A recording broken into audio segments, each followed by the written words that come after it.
Hi hello praise the Lord. New day new word நிகழ்ச்சிக்கு உங்களை வரவேற்கிறேன். எல்லாரும் எப்படி இருக்கீங்க? நல்லா இருக்கீங்களா? இன்னைக்கு என்ன டே தெரியுங்களா? இன்னைக்கு சில்ட்ரன்ஸ் டே. சில்ட்ரன்ஸை பிடிக்காதவங்க கண்டிப்பா யாருமே இருக்க மாட்டாங்க. அவங்க பண்ற ஒவ்வொரு செயலும் ஒவ்வொரு குறும்புத்தனமும் நம்மள ரொம்ப இம்ப்ரெஸ் பண்ணிரும். ஜவஹர்லால் நேரு அப்படின்றவருக்கு கூட குழந்தைங்களை ரொம்ப பிடிக்கும். அதனால தான் அவருடைய பிறந்த நாளை இந்நாள் வரைக்கும் குழந்தைகள் தினமா கொண்டாடிட்டு இருக்காங்க. எப்படி நேரு மாமாக்கு குழந்தைங்களை ரொம்ப பிடிக்குமோ அதே மாதிரி நம்ம ஏசப்பாக்கு குழந்தைங்களை ரொம்ப ரொம்ப பிடிக்குங்க. ஒரு நாள் குழந்தைங்கள்லாம் ஏசப்பாவை பார்க்க போகும்போது சீசர்கள் பார்க்க விடாம தடை பண்ணிட்டாங்க. அப்ப ஏசப்பா உடனே என்ன தெரியுங்களா சொன்னாரு?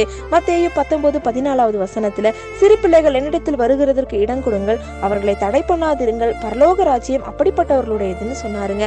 அப்படிப்பட்ட அன்பை உங்க பிள்ளைங்களுக்கும் சொல்லி கொடுத்து வளர்த்துங்க.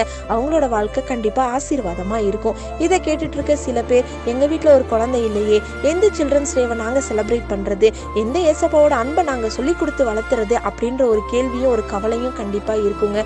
குழந்தைங்க அப்படின்றதே ஏசப்பா கொடுக்குற ஒரு பெரிய கிஃப்ட் தாங்க. இன்னையிலேருந்து நீங்க நம்பிக்கையோட ஏசப்பா கிட்ட ஜெபம் பண்ணுங்க.